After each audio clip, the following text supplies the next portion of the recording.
ver si estamos grabando. Las partes de la misa y cómo vamos a ir viendo su estructura. ¿Ya? Vamos a ir viendo bastantes temas de la misa, vamos a analizar ciertos aspectos espirituales de la misa, pero lo que más vamos a ver hoy día es como lo práctico, ya así como qué hace, qué pasa, qué se dice, más que la relación espiritual que cada uno tiene que tener en la misa, vamos a ver lo que significa la misa en su rol más práctico, ¿ya? El PPT no lo hice yo, así que hay ciertas cosas que las vamos a obviar. La misa es como una estructura, como una iglesia que todos conocemos y la podríamos partir en dos, igual como partir una iglesia, ¿cierto? Tenemos, si tuviéramos que partir una iglesia, normalmente tenemos la parte donde está el presbiterio, que el presbiterio es aquel lugar donde se desarrolla la misa. No se llama altar. El altar es solamente la mesa, ¿ya? El presbiterio es el piso, la estructura, el escenario, como ustedes quieran llamarlo. Perdón. Como ustedes quieran llamarlo, donde se celebra la misa. ¿Ya? Y la misa, así como una iglesia, tiene dos partes, que esto ya lo hemos visto en otro tema, que es la palabra y el sacrificio.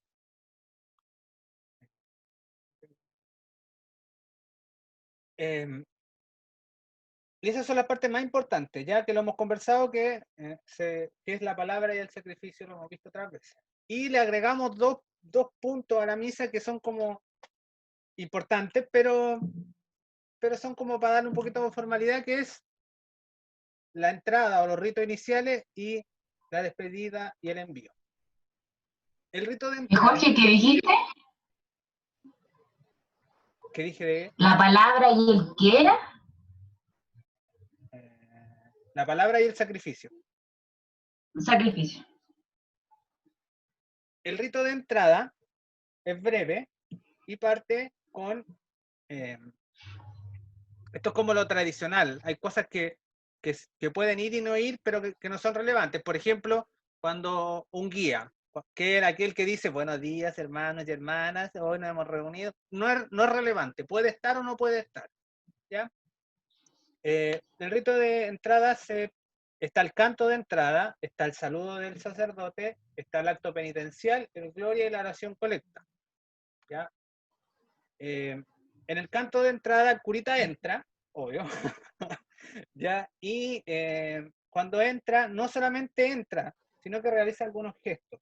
El primero es que al llegar al altar, el sacerdote besa al altar. ¿Ya? El altar, la mesa. ¿Por qué? Porque el altar representa a Cristo. Y es en esta relación entre el sacerdote y Cristo, el sacerdote besa a Cristo, por así decirlo, y además hace una reverencia a donde está el sagrario. ¿Ya?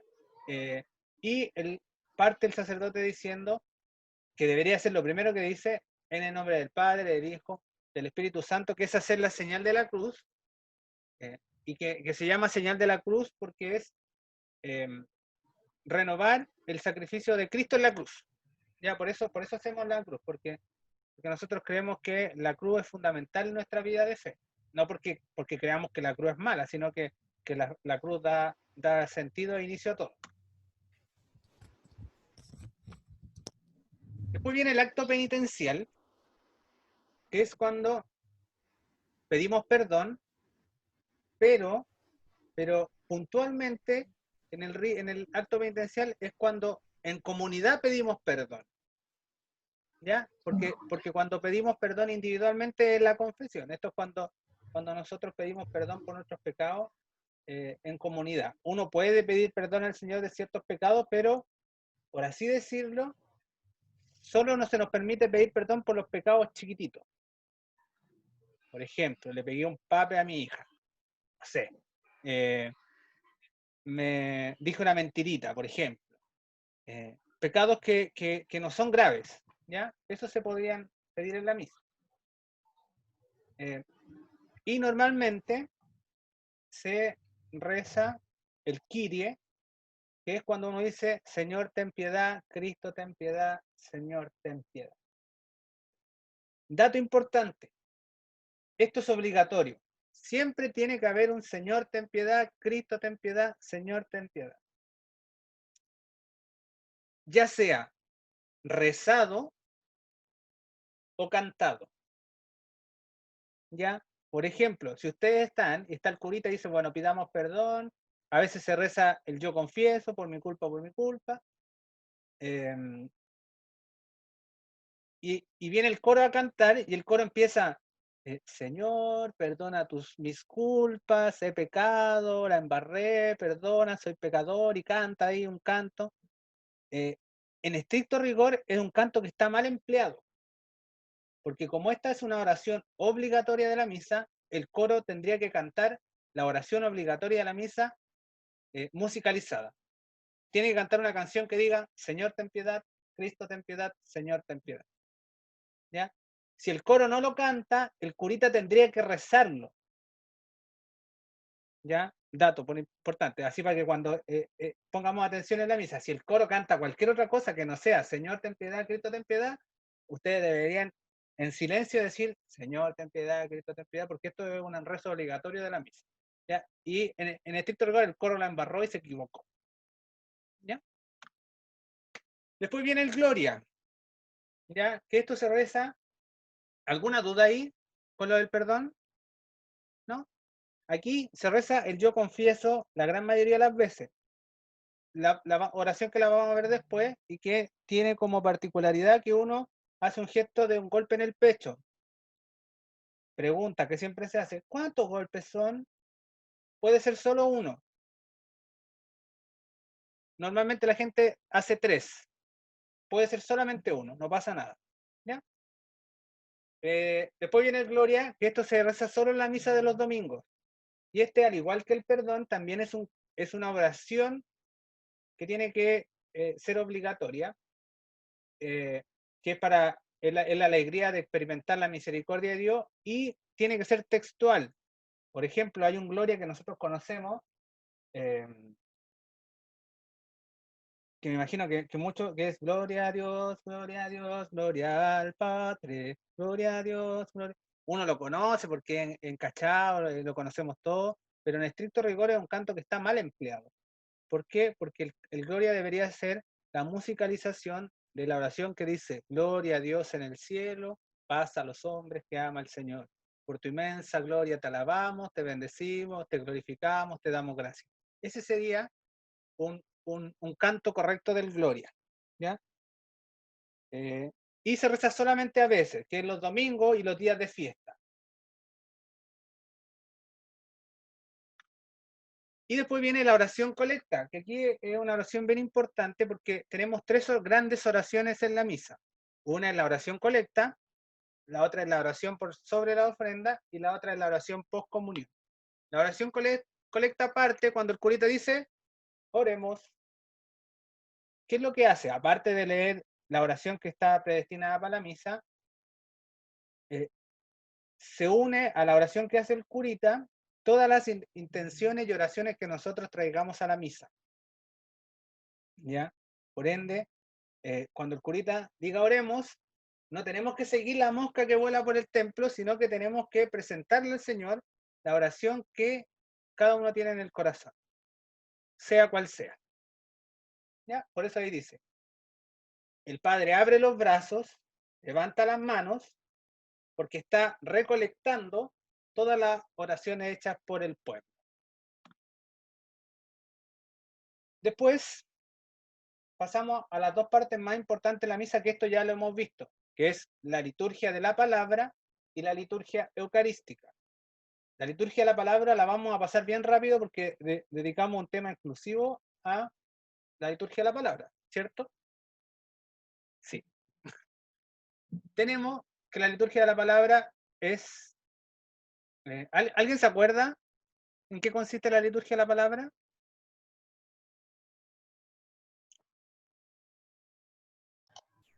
Encuentro que va muy rápido, Jorge. Voy muy rápido. Sí. ¿Dudas, Nati? No, pero va muy rápido. Ya, vamos a tratar de alcanzar. Es que la idea es que podamos alcanzar la misa completa, aunque no creo en realidad, porque es muy largo. Ya, tenemos la liturgia de la palabra. ¿Alguien se acuerda las partes de la liturgia de la palabra? La hemos visto en 2 temas.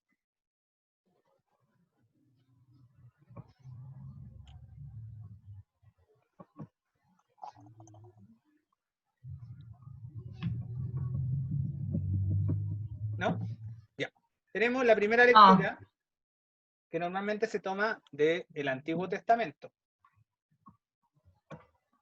¿Ya? Y nuestra postura corporal es estar sentados.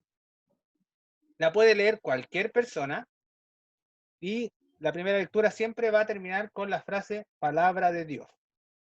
Y el pueblo contesta, te alabamos, Señor. Después viene el Salmo responsorial, que se toma del libro de los santos, de los salmos, perdón, o de algunos cánticos que estén en la Biblia. Y expresan sentimientos de Dios y son cánticos, alabanzas, ¿ya? Por eso, en los salmos de repente se cantan completos. A veces los coros cantan el salmo completo o cantan la antífona porque son alabanzas. Después tenemos la segunda lectura, que esto es propio de los domingos. Por ejemplo, la misa de los días de semana no se lee la segunda lectura. ¿Ya? No se lee.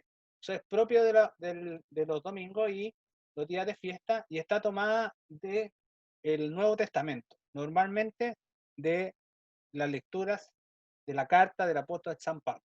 Normalmente la segunda lectura está tomada ahí y termina con palabra de Dios, te alabamos, Señor. En tiempos normales de la iglesia, que esto lo vamos a ver en otros temas, que la iglesia tiene tiempos, así como las estaciones del año, verano, invierno, la iglesia también tiene una especie de tiempos litúrgicos, pero en la gran mayoría de los tiempos litúrgicos se canta el aleluya, ¿ya? Que es un canto donde se saluda al profeta o a quien va a hablar, al Señor que nos va a hablar. Y normalmente se canta minutito antes segundito antes de la proclamación del Evangelio. La proclamación del Evangelio, lo hemos dicho, se lee solamente de 4 libros de la Biblia, o más precisamente, solamente de 4 libros del Nuevo Testamento, que son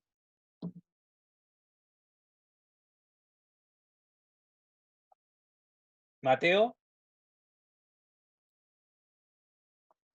Lucas, no. Mateo, Marcos, Lucas y Juan. ¿Ya? Juan. Solamente de esos 4 se lee el Evangelio, de ninguno más. ¿Por qué de esos 4? Porque el Evangelio son aquellas lecturas donde se nos narra la vida de Jesús. Aquí hay un dato importante que se me había olvidado decirle. ¿Quién va a misa todos los domingos durante 3 años? Va a escuchar los 4 evangelios completos, desde el primer capítulo hasta el último de los 4 evangelistas. Así como para que veamos cuánto nos demoramos en tiempo de misa. El evangelio, como es la palabra de Cristo o la vida de Cristo, nuestra postura corporal tiene que ser de pie. Y no lo puede leer cualquier persona. Tiene que ser un ministro consagrado, a excepción de que no sea una misa, sea una liturgia. Pero si es una misa, tiene que ser un sacerdote, de ahí para arriba, por así decirlo, sacerdote, obispo, diácono. ¿Ya? Y termina con palabra del Señor. Y nosotros como pueblo contestamos, gloria a ti, Señor Jesús. La homilía. ¿Qué es la homilía? ¿Alguien que me pueda contestar? ¿O la prédica?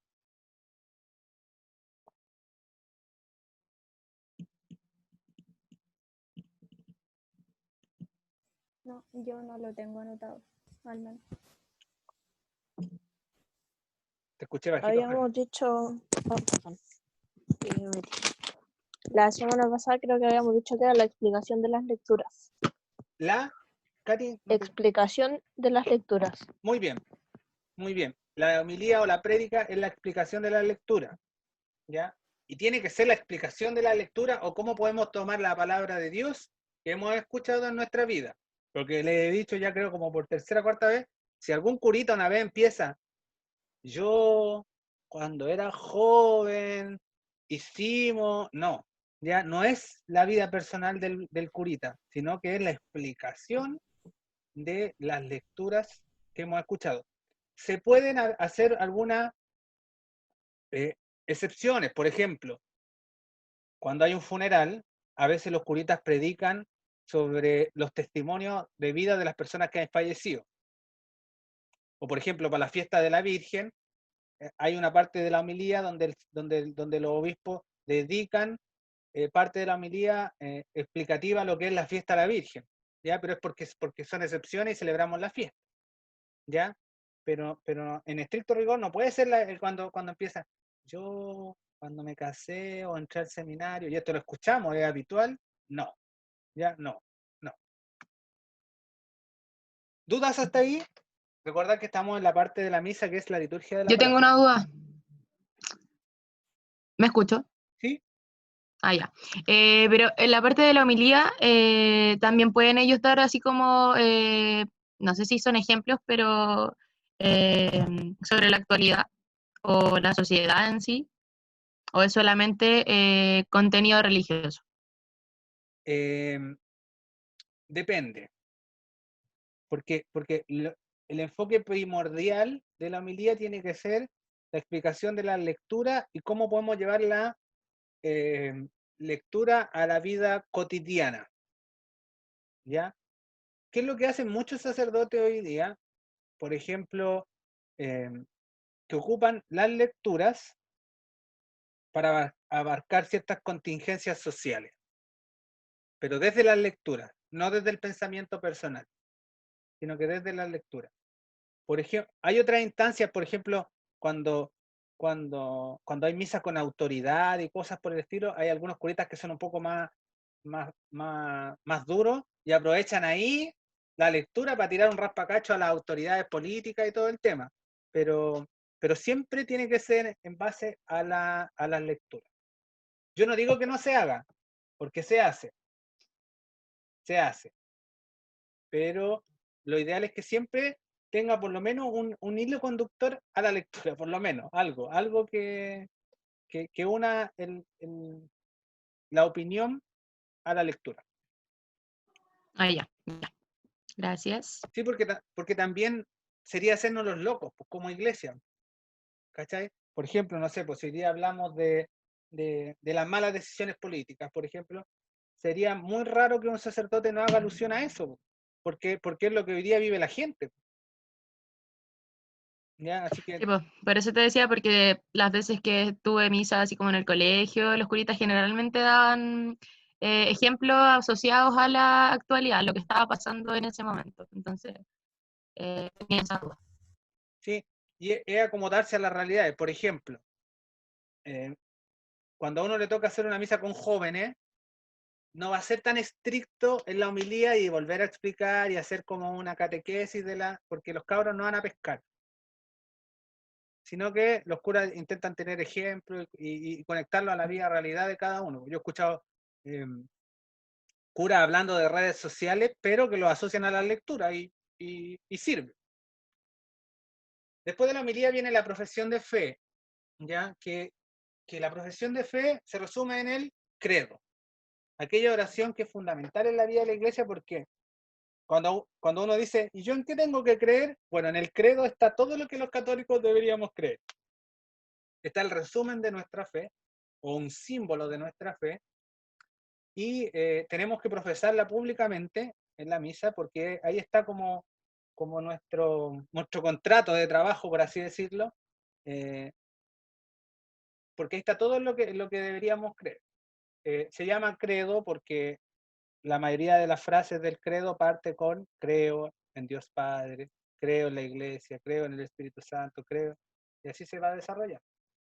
Es nuestro deber también como cristianos profesar nuestra fe, decir en lo que creemos, no nos deberíamos da vergüenza, lo que yo siempre he dicho en más de algún tema, como cuando uno tiene una relación, uno también quiere que la persona con la que uno está le demuestre que a uno lo quieren delante de la gente, pero lo mismo nos pide el Señor, porque que demostremos que lo queremos.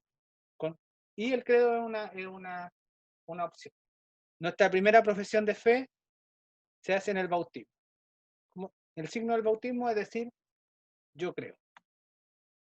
Después del credo viene la oración de los fieles.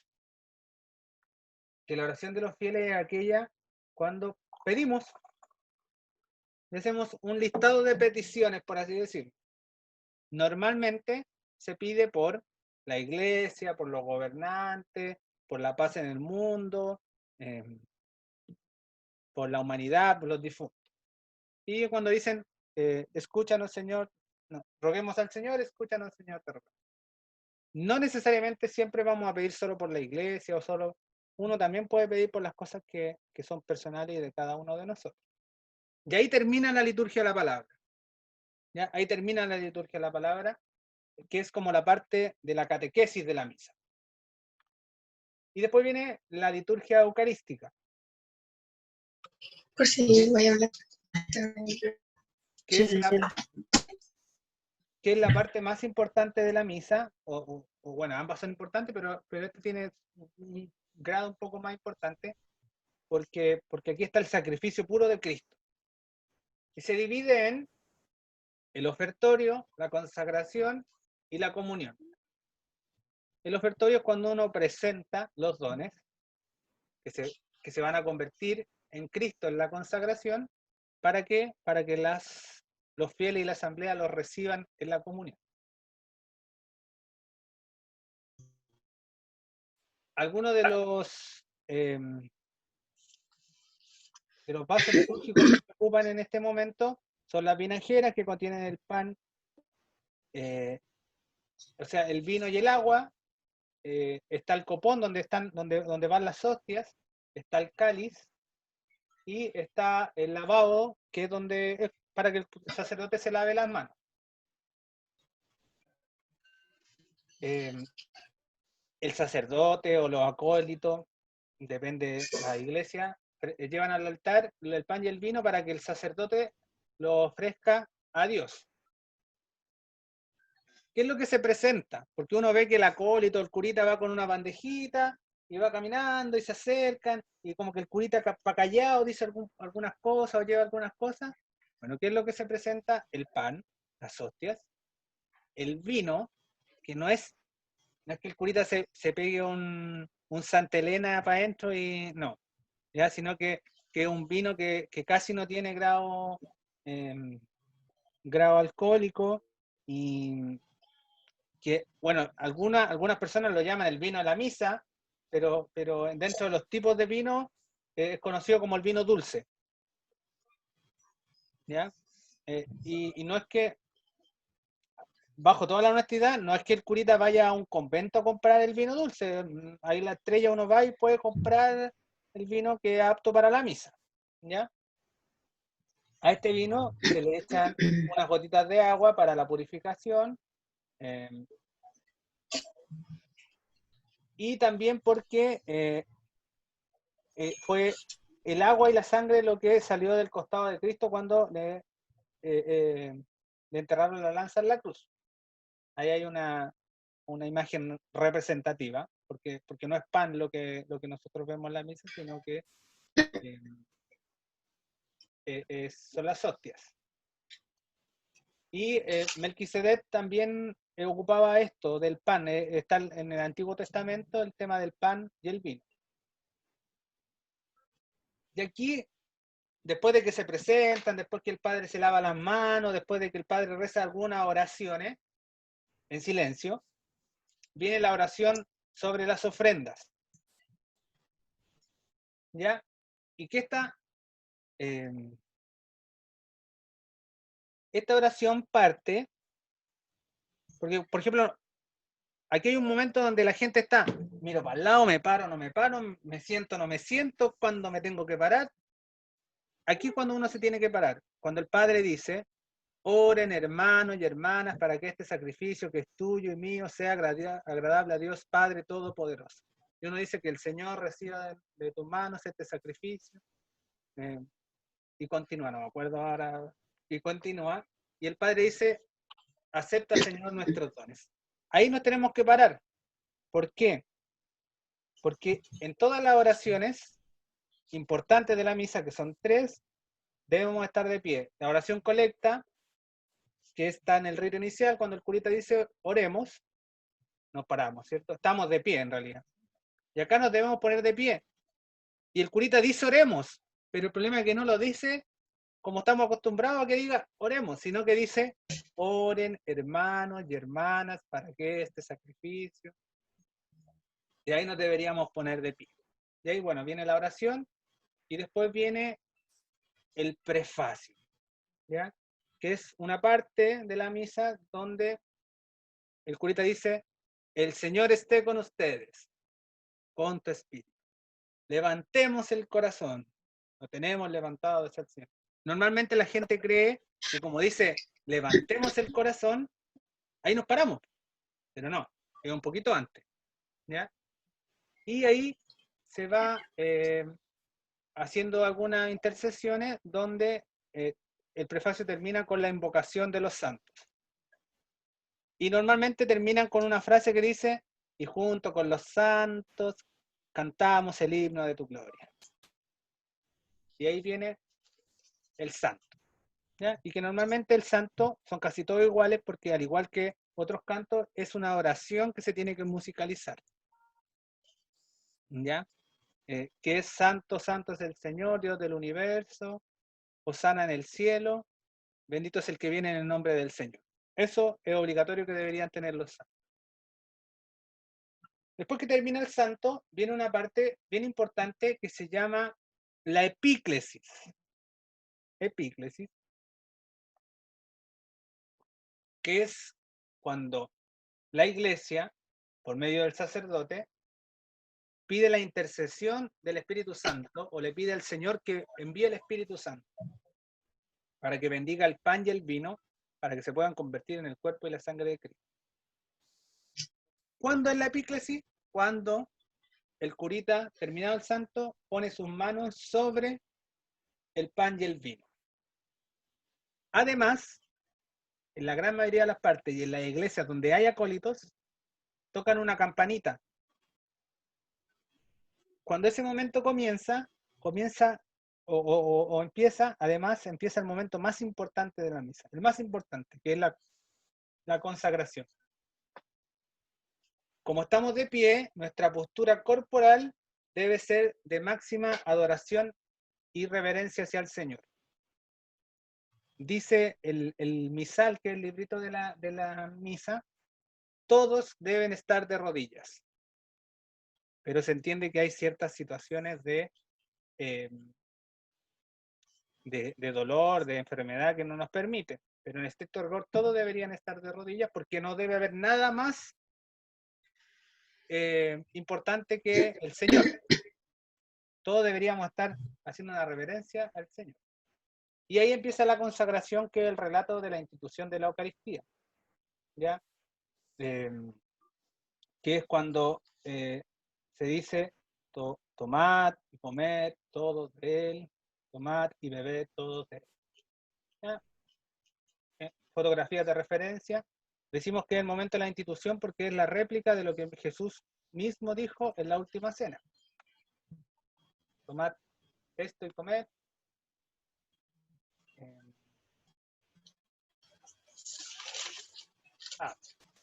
En el momento de la consagración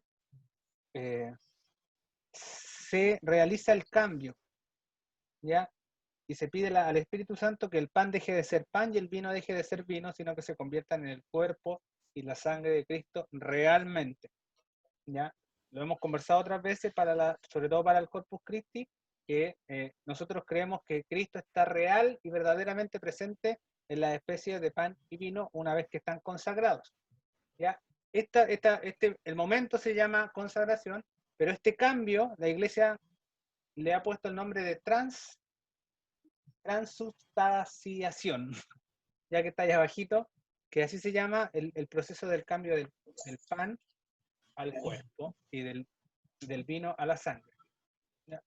Vimos unos estudios científicos, los que estuvieron en las primeras sesiones, donde la misma ciencia ha puesto descubrir sangre y músculos de cartílago en hostias que se han transformado en músculos, ¿ya? Y que están en las iglesias de Europa. El sacerdote es la persona de Cristo, eso lo hemos visto otras veces, y hay algo bien importante con las palabras que ocupan, que es haced, o hagan, ya si uno lo traduce normalmente. Hay muchos sacerdotes que ocupan las palabras de haced, recibid. ¿Por qué? Porque no quieren cambiar el lenguaje porque quieren hacerlo lo más real posible a la traducción. Y es como un mandato, porque dice hagan, haced. Ya no dice escriban, representen, no sé, hagan un poema, canten, sino que dice haced esto en memoria mía cuando termina la consagración. Y la representación es que después del tomad y comed levantan el cuerpo de Cristo, lo exponen a la gente y después del tomad y bebed exponen la sangre de Cristo. ¿Ya? ¿Qué relación tiene la Eucaristía y la Santa Cruz? ¿Ya? La última cena nace el mandato, Jesús nos dice, hagan esto en memoria mía.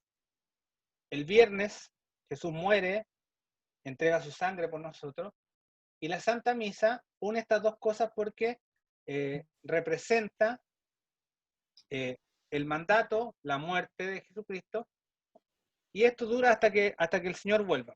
Eso dice la primera carta a Corintios, que es hasta que el Señor venga. Y después de la consagración viene el memorial, o tiene un nombre, anamnesis, que es hagan esto en memoria mía. Y además que viene un momento bien importante cuando el sacerdote nos dice, este es el sacramento de nuestra fe. ¿Ya? No nos dice, esto representa, esto podría ser, nos dice, esto es el sacramento de nuestra fe.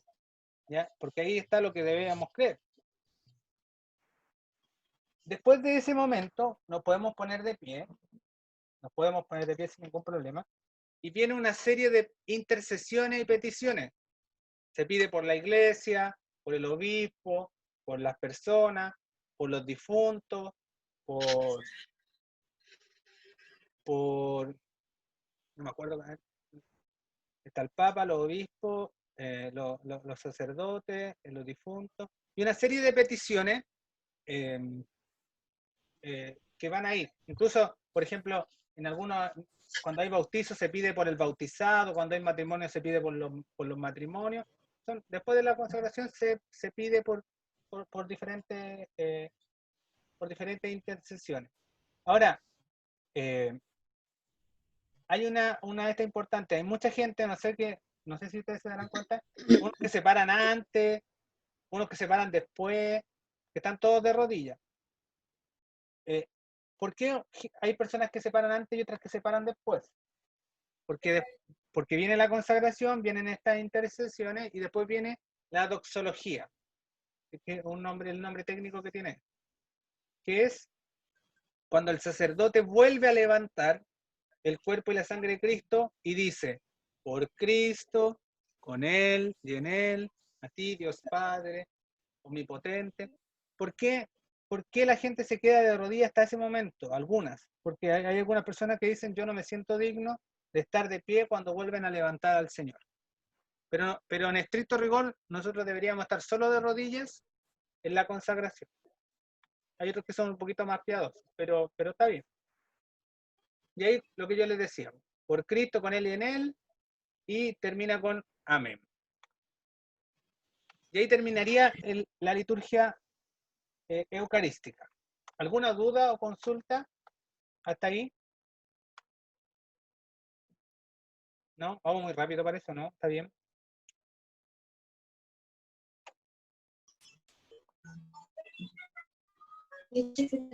Quiero reiterar esto.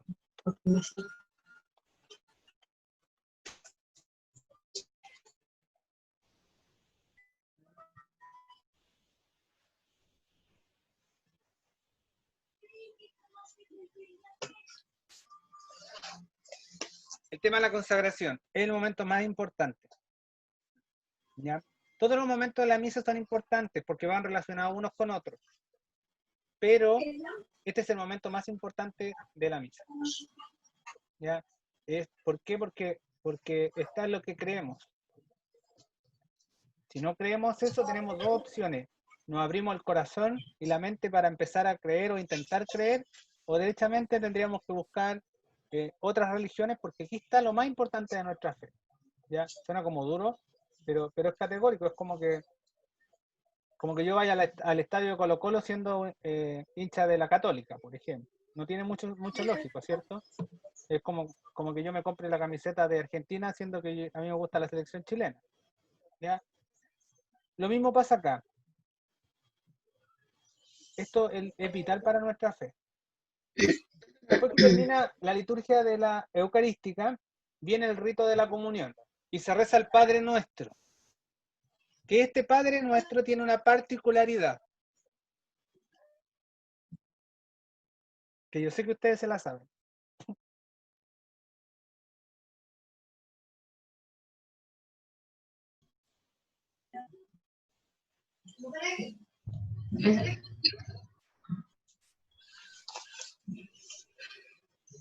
¿El creo en Dios Padre Todopoderoso?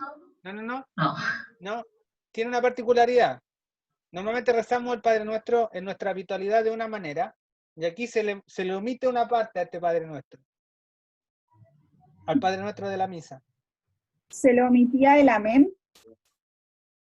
Muy bien. Normalmente nosotros las oraciones las rezamos con el término de amén. Pero en el Padre Nuestro de la misa no se reza el amén. ¿Por qué no se reza el amén? Porque el sacerdote continúa la oración, que dice: danos hoy nuestro pan de cada día, perdona nuestras ofensas, como también nosotros perdonamos a los que nos ofenden, no nos dejes caer en tentación y líbranos del mal.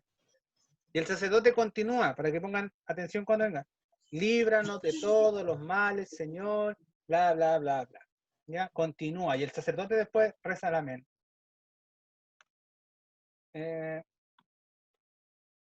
Después de esto viene el intercambio de la paz, ¿ya?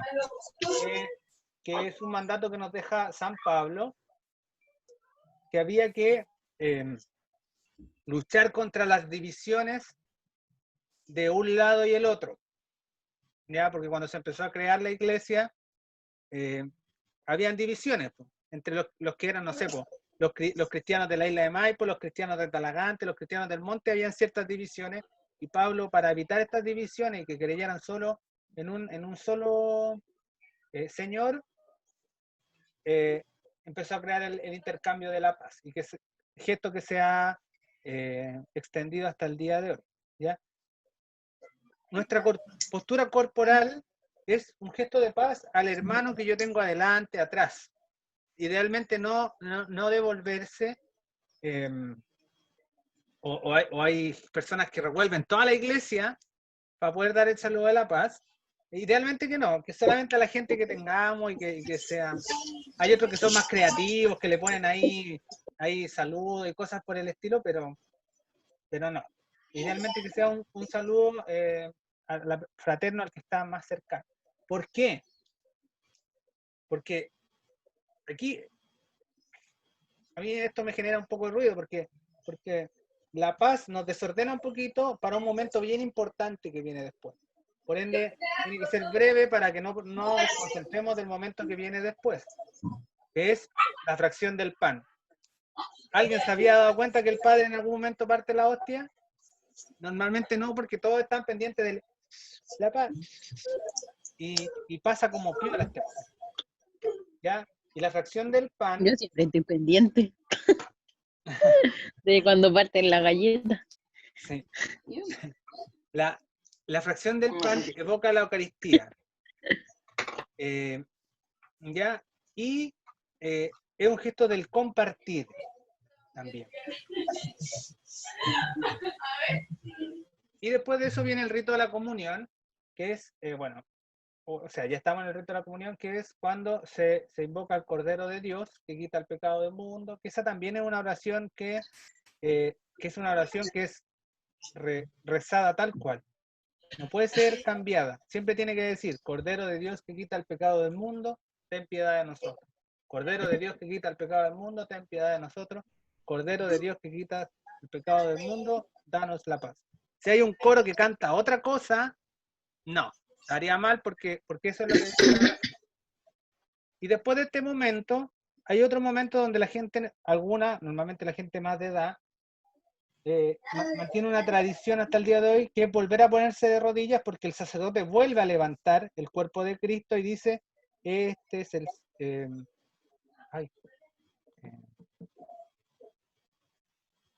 no, se me fue. ¿Este es el sacramento de nuestra fe? No, estoy pegado con eso también, pero dice...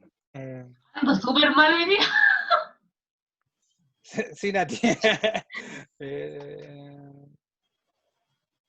Ahí cuando dice este es el Cordero de Dios que quita el pecado y eso, ¿o no? Eso, muy bien. Este es el Cordero de Dios que quita el pecado del mundo. Dichosos los invitados a la cena del Señor. Señor, no soy digno de que entres en mi casa, pero una palabra tuya bastará para sanar.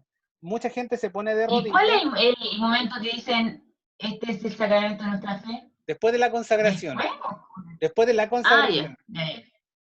Ya. Como el Señor es tan alto, como en la foto, normalmente la gente se pone de rodillas en ese momento. Y después viene la comunión, ¿ya? Que es cuando nos acercamos a comulgar. Se supone que es un precepto o una obligación. Precepto se le llama a la obligación. Que todos los católicos que hayan hecho la primera comunión la reciban al menos una vez al año y debería ser esa vez al año, así que la única vez que van a misa debería ser durante el tiempo de Pascua, que es después de la Semana Santa. Ahora, la Iglesia también nos manda que nosotros deberíamos comulgar una vez a la semana, todos los domingos. Ya, para comulgar tenemos que saber ciertas cosas. ¿Ya? No vamos a recibir cualquier cosa. No hacemos una fila para saber cuánta gente está en la misa o cómo andan las señoras vestidas o no andan vestidas. ¿Ya?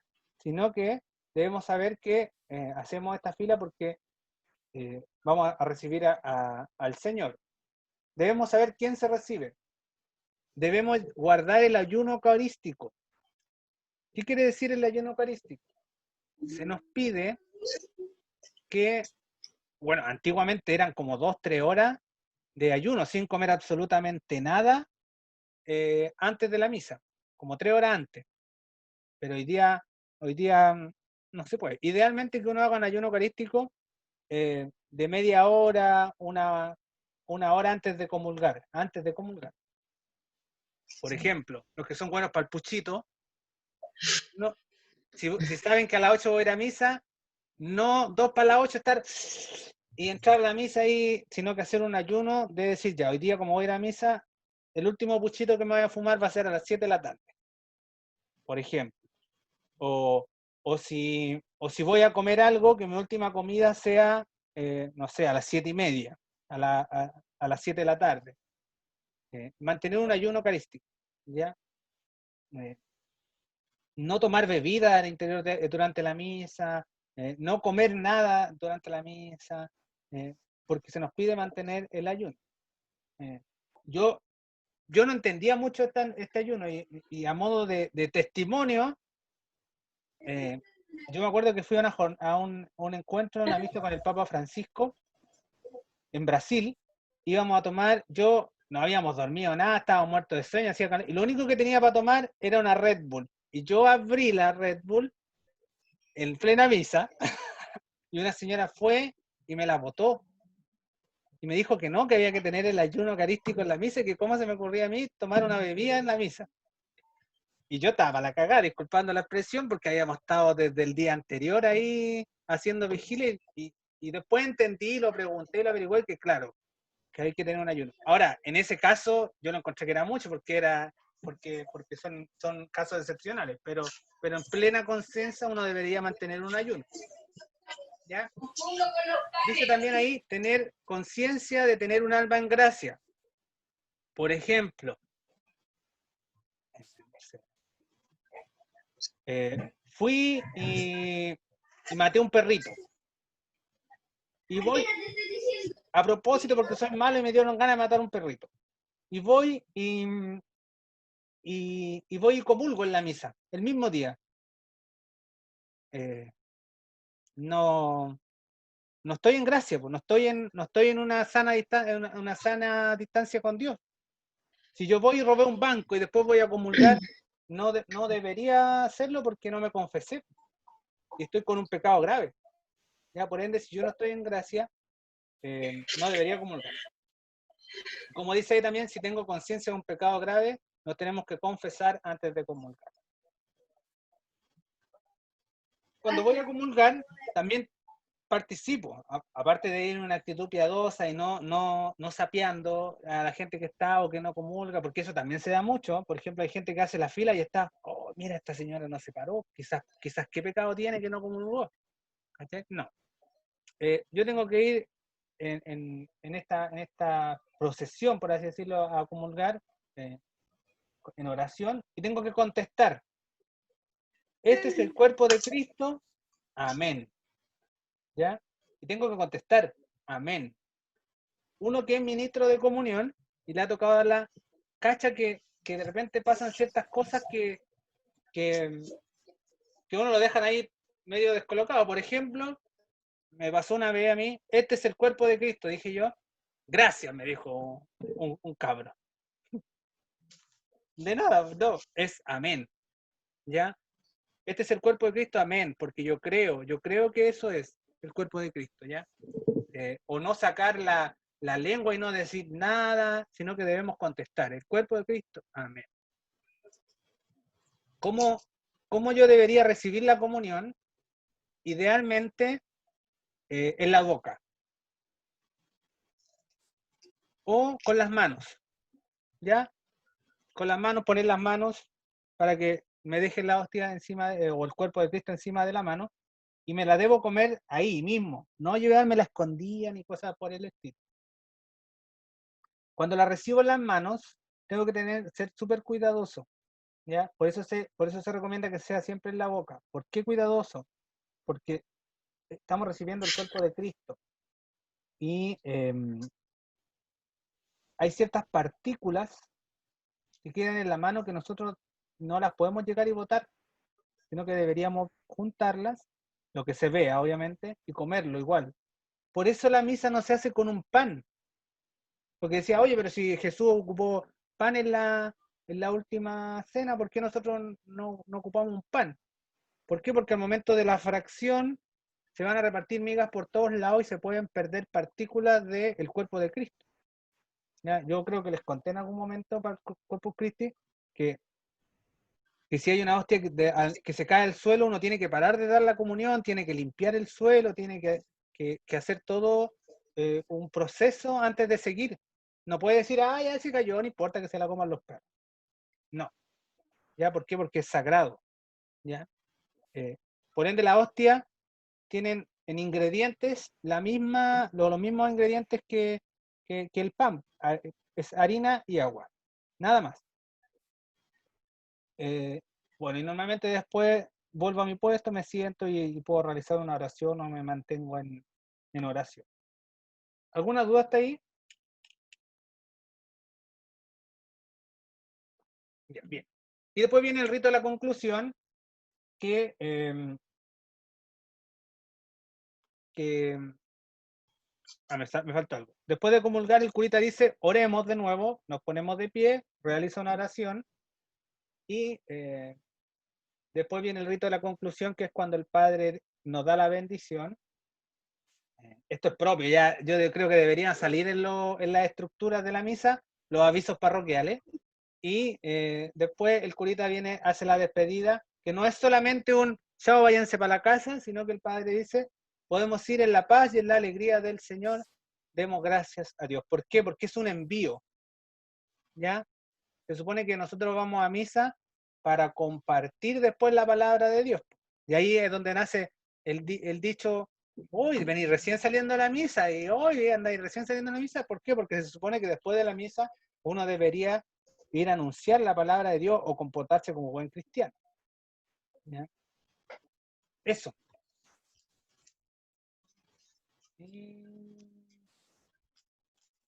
Aquí, los asistentes a la misa han de ir por todas partes a enseñar a otros lo que han aprendido. Y ahí tenemos como la misa en su estructura un poco más explicada. Les pregunto ahora, ¿tienen alguna duda, consulta? Yo sobre Ninguna. el memorial no me quedó claro.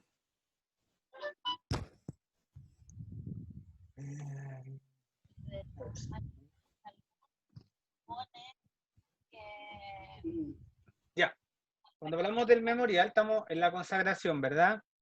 La consagración es aquel momento que parte con la epíclesis, que es cuando el Padre pone las manos sobre el pan y el vino y pide la intercesión del Espíritu Santo. Viene la consagración, que es cuando tomad y comed, tomad y bebed. Y hay una frase importante que dice Jesús, ya que lo dice, lo vemos en los relatos del Evangelio, que aparte de decir tomad y comed, tomad y bebed, dice, hagan esto en memoria mía. ¿Ya? Y es un mandato, ¿por qué? Porque lo dice por ahí en alguna parte, que es haced o hagan. No nos dice, no nos sugiere, no nos pregunta, no nos recomienda, sino que el Señor nos dice, hagan esto, hagan esto. ¿Ya? Por eso toma en vital importancia el tema del memorial, porque es un mandato del Señor, háganlo, háganlo. ¿Y por qué lo tenemos que hacer? Porque es memoria mía. ¿Ya? No es así como, ya, háganlo nomás porque es buena onda y porque no tenemos nada más que hacer, sino que porque es memoria. Y después viene este memorial de, hagan esto en memoria mía, y el sacerdote después al tiro dice, este es el sacramento de nuestra fe. Anunciamos tu muerte, proclamamos tu resurrección, ve el Señor Jesús. ¿Por qué? Porque creemos que el memorial y todo esto se hace hasta que el Señor vuelva.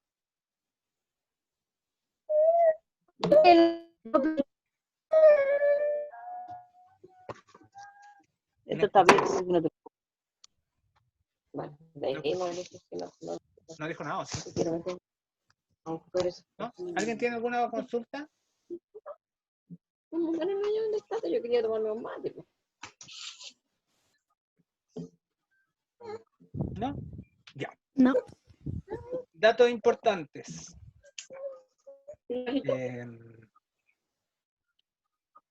Está suspendida la fiesta de la Virgen.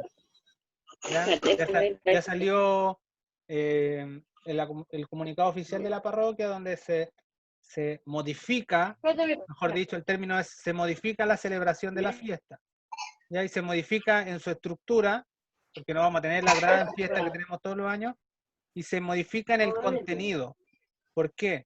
Porque también creemos como iglesia que no podemos estar de fiesta cuando muchos hermanos y hermanas están sufriendo hoy día. No podemos tener una connotación de festividad cuando independiente que queramos celebrar a la Virgencita, no podemos tener un ambiente festivo cuando vivimos en una pandemia, cuando hemos visto a nuestros vecinos morir, y después hay muchos vecinos que hoy día están pasando hambre, así que se va a modificar, más que suspender, se va a modificar el contenido y la estructura. ¿Ya? Y obviamente en lo técnico no nos podemos dar el lujo de traer 30.000 personas como el año pasado y que haya un rebrote de la pandemia y que al final nos terminen crucificando por haber provocado esto. ¿Ya? Respecto a las mandas, también vamos a hablar de eso. Las mandas son todas modificables. ¿Ya? Así que vamos a hablar en un tema más adelante de qué pasa con nuestras mandas a la Virgencita, porque este año no la vamos a poder cumplir, obviamente.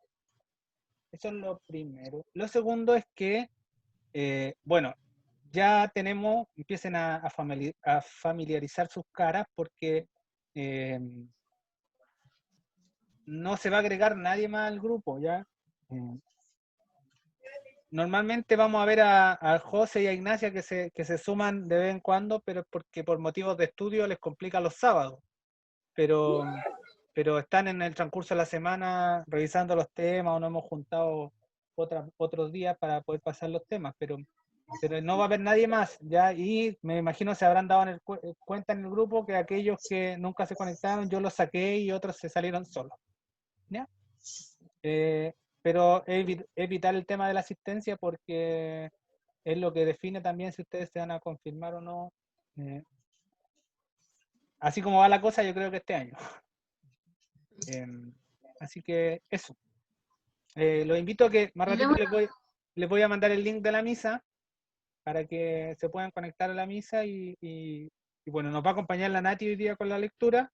Yo agradezco a Nirvana y a Javiera, que yo le había hablado a ellas también por interno, así que están anotadas para la próxima, para que nos puedan acompañar en la lectura. Recuerden que hoy día es la misa donde se van a juntar todos los grupos y un representante de cada grupo va a ayudar en la misa, pero ya a contar del próximo mes, no sé cuándo específicamente, nos va a tocar una misa donde nosotros tengamos que leer toda la lectura, leer las peticiones y cosas por el estilo, como grupo. ¿Ya? Eso. ¿Alguna duda o consulta, Nati? ¿Tenía algo? Sí, a lo mejor ya lo había dicho al comienzo de la confirmación, pero ¿es solamente un padrino? Sí, espérame.